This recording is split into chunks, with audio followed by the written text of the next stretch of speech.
Woi. Aduh, kabur lagi dia.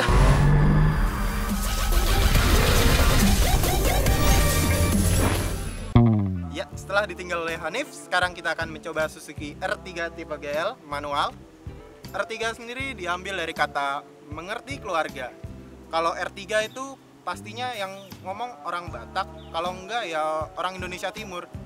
Soalnya pasti ngomongnya jadi mengerti keluarga. Aduh mama sayangnya, stop tipu-tipu. Tapi ini yang kita punyanya tipe GL manual dan belum double door. Generasi pertama juga, jadi mohon dimaklumi kalau ada banyak kekurangan.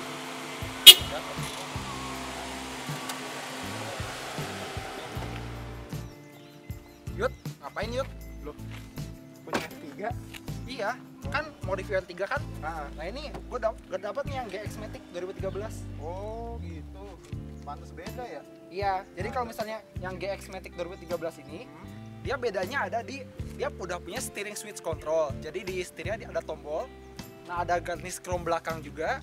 Dan juga kita mendapatkan grill dilapisi chrome. Tapi untuk GL yang 2014 sekarang ini dia juga ada grill chrome-nya.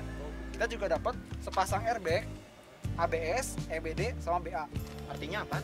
Nah, kalau ABS itu asal berhenti syukur. Kalau EBD itu enggak bisa dibejek. Dan BA itu bodo amat. Aduh, singkatannya kok gitu banget? Ya, gue nggak harus mengerti semua singkatan kan? Kampret. Aduh mama sayangnya, itu tuh bukan kayak gitu. ABS tuh anti-lock braking system. Terus EBD tuh electronic brake distribution. BA itu brake assist. Ya, gue kan nggak harus mengerti semua singkatan. Sebenarnya mobil ini mengambil basis dari Suzuki Swift, tapi Suzuki merubah tampilannya menjadi lebih ciamik lagi, sehingga tidak ada guratan-guratan Suzuki Swift dalam R3 ini. Tampilannya, menurut gue tampilannya cukup oke ya.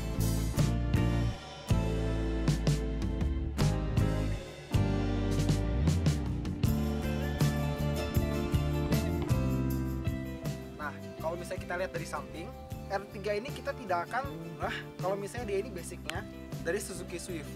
Lain kalau sama misalnya kayak Honda Mobilio, itu kita masih bisa kalau oh ini adalah Brio yang dipanjangin. Nah, selain itu dia juga punya model velg. Ini palang 10 yang cukup bagus. Bannya pakai GT Radial Campiro Eco 185 65 15 inci. Nah, berlanjut lagi kita akan menemukan ini adalah pintu belakang yang cukup panjang.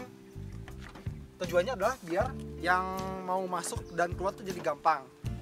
Nah, jadi selain pintunya panjang, dia juga punya handle yang kesannya apa ya? Ini mantep gitu, rigid, nggak kayak low MPV sebelah. Dan dia juga punya pilar C yang cukup pendek. Tapi ini karena pintu belakangnya yang panjang tadi itu, sehingga pilar C-nya terlihat pendek. Ya, kalau kita melihat di bagian belakangnya R3 ini, kalau menurut gua tampilan belakangnya ini kurang gitu cantik. Itu kalau orang Malaysia bilang malah kayak dugong beranak kayaknya. Nggak juga Yud, kalau menurut gua ini belakangnya simple tapi bagus. Terutama nih bagian ini kita lihat, sebenarnya dia nggak pakai spoiler, tapi karena didesain seperti ini, Suzuki mendesain dengan sangat pintar sehingga kelihatan kita udah dapat spoiler dari sananya. Dan bagi beberapa orang Pantai tuh seksi, bahenol gitu. Oh gitu ya. Tapi bagian samping sini sih gue punya usul kalau facelift berikutnya bagaimana kalau dia bikin lampu tambahan aja, tapi gak usah nyala juga nggak apa-apa. Dia lampu tambahan yang mirip-mirip LMPV lainnya, sehingga dengan lampu tambahan itu dia bokongnya akan terlihat lebih cantik lah dibanding sekarang. Terus dia juga belum dilengkapi defogger, tapi dia sudah ada wiper belakang. Nah, kalau yang tipe baru dia sudah ada garnish ya di sini. Nah, terus pas itu dia melihat ke bawah, di sini ada fog lamp belakang, tapi ini tambahan. Cuma diambil dari Suzuki original ya. Cuman kok kesannya menurut gue agak nanggung di bagian belakang ini. Gimana kalau menurut lu? Ya, yang penting udah ada fog lamp kan ya.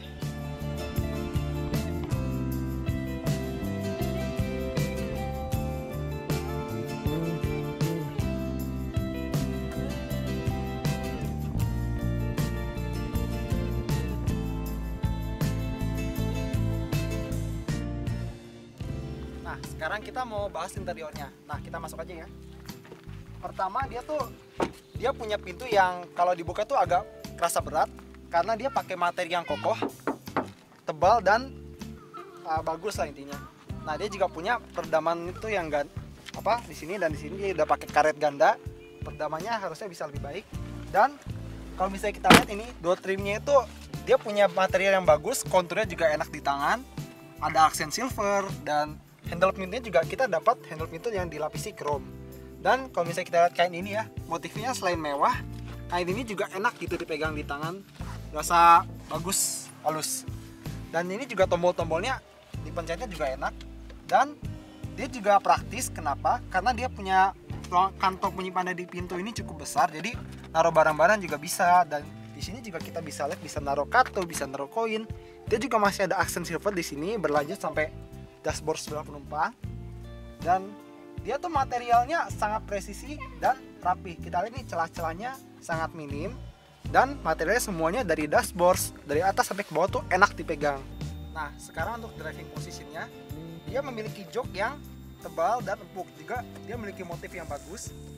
Cuman kalau misalnya dulu Chevrolet Spin kan itu tebal tapi keras, ini tebal, empuk dan nyaman banget buat didudukin.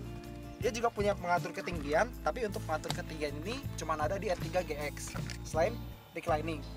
Nah untuk setirnya dia juga sangat adjustable, meskipun hanya tilt steering tapi posisinya tuh udah enak buat digenggam. Dia juga punya seat belt yang itu tingginya bisa diatur tinggi rendahnya, jadi mau diatur juga enak. Dan juga headrestnya itu bisa menopang kepala kita dengan baik, jadi kita nggak harus danga gitu kayak orang ngapain. Pokoknya kalau untuk urusan kenyamanan mengemudi, Suzuki R3 ini bisa dibilang paling baik lah. Nah sekarang kalau kita melihat desain dashboardnya itu, kita akan sama ini itu dashboardnya Suzuki Swift, tapi bedanya kalau misalnya Swift warnanya itu gelap, dia ini warnanya terang. Nah kita juga tahu kan kalau Swift itu dijual di berbagai belahan dunia termasuk Eropa. Sekarang kalau misalnya kita lihat audionya, dia modelnya tuh indes nyatu sama dashboard dan dia juga pakai material yang bagus. Dia ini bukan plastik yang licin, tapi dia didesain seperti karet yang kasar, ini sedikit kasar tapi biar dipegang tuh enak. Dan dia punya fitur bisa memutar USB, CD, MP3, tapi belum ada Bluetooth dan belum ada aux. Untuk AC juga fleksibel, kita bisa mengarahkan hembusannya ke kepala dan kaki, ke kaki aja atau ke kaca depan biar kalau misalnya kaca itu nggak berembun gitu. Nah dia juga USB itu dicolokin di sebelah sini. Dia juga punya colokan untuk listrik, tapi dia nggak ada lighter karena nggak boleh ngerokok ya. Dia juga punya tuas transmisi tuh di sini dilapis kulit dan ada aksen silver. Dipegang tuh enak gitu. Nah dia juga punya tempat penyimpanan yang cukup praktis di sini. Dia di sini juga ada, jadi bisa buat naruh barang-barang yang kecil. Dan untuk glove boxnya dia tuh lumayan lega, jadi bisa luasnya nyimpen barang. Dan dia punya cup holder yang cukup praktis penggunaannya, jadi nggak terlalu makan tempat.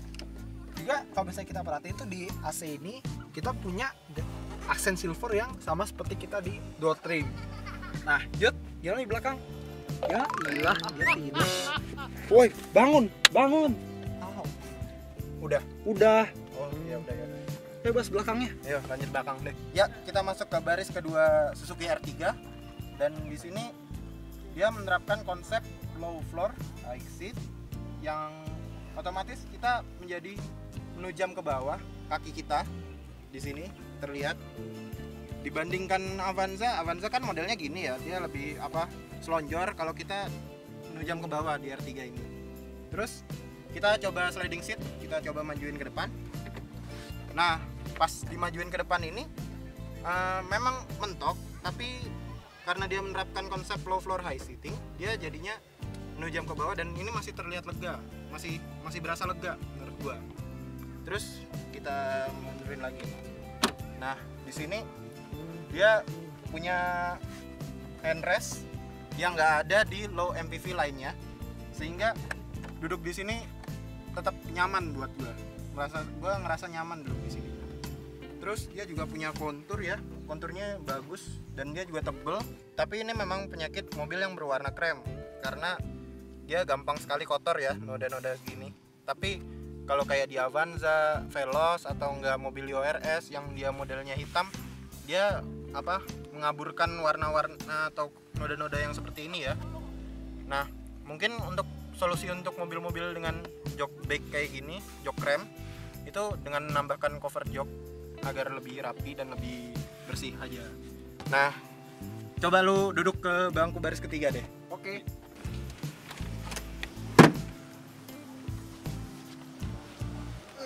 Nah, gimana?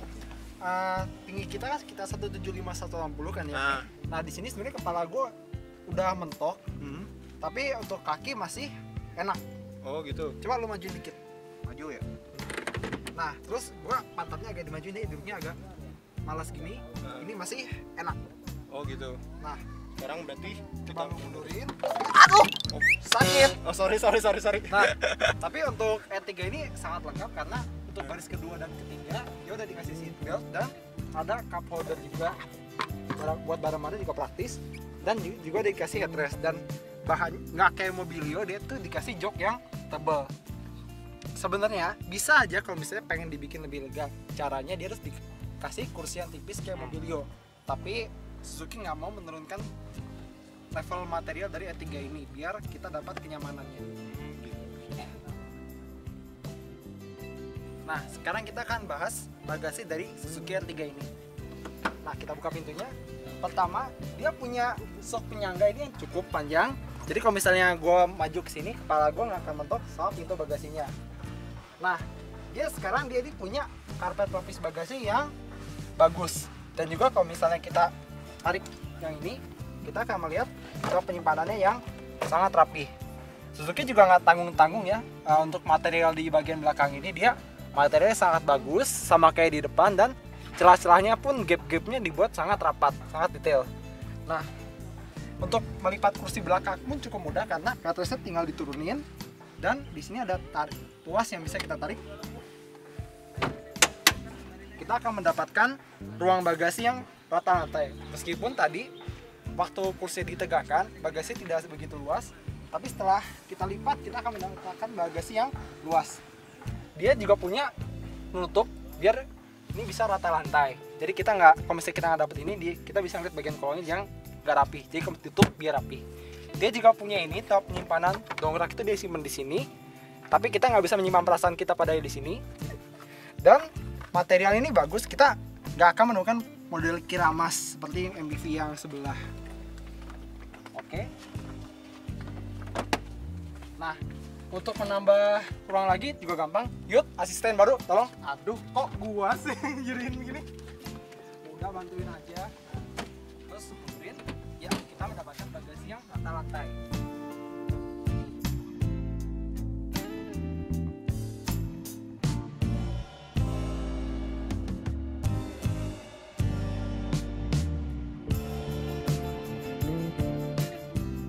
Untuk mengembalikan kursi belakangnya juga cukup mudah. Sekali tarik hingga langsung kursi belakangnya tegak lagi. Dan kita juga untuk ban cadangannya kita harus membuka di sini, tidak sepraktis spin, karena kalau spin kan ban serepnya ada di bawah sini, di bawah bagasi. Nah, dia juga tuh punya finishing pintu bagasi tuh yang bagus, celah saya rapi, jadi nggak goyang-goyang dan nggak bisa ditolak sampai ketemu tempat penyimpanan rahasia. Oke, sekian part 1 dari review Suzuki R3 bagian eksterior dan interior. Jangan lupa like, subscribe, dan share video ini. Karena apa? Karena semakin banyak yang like, semakin banyak yang nonton, maka makin cepat part 2 akan diuploadnya. Salam! 2 jari.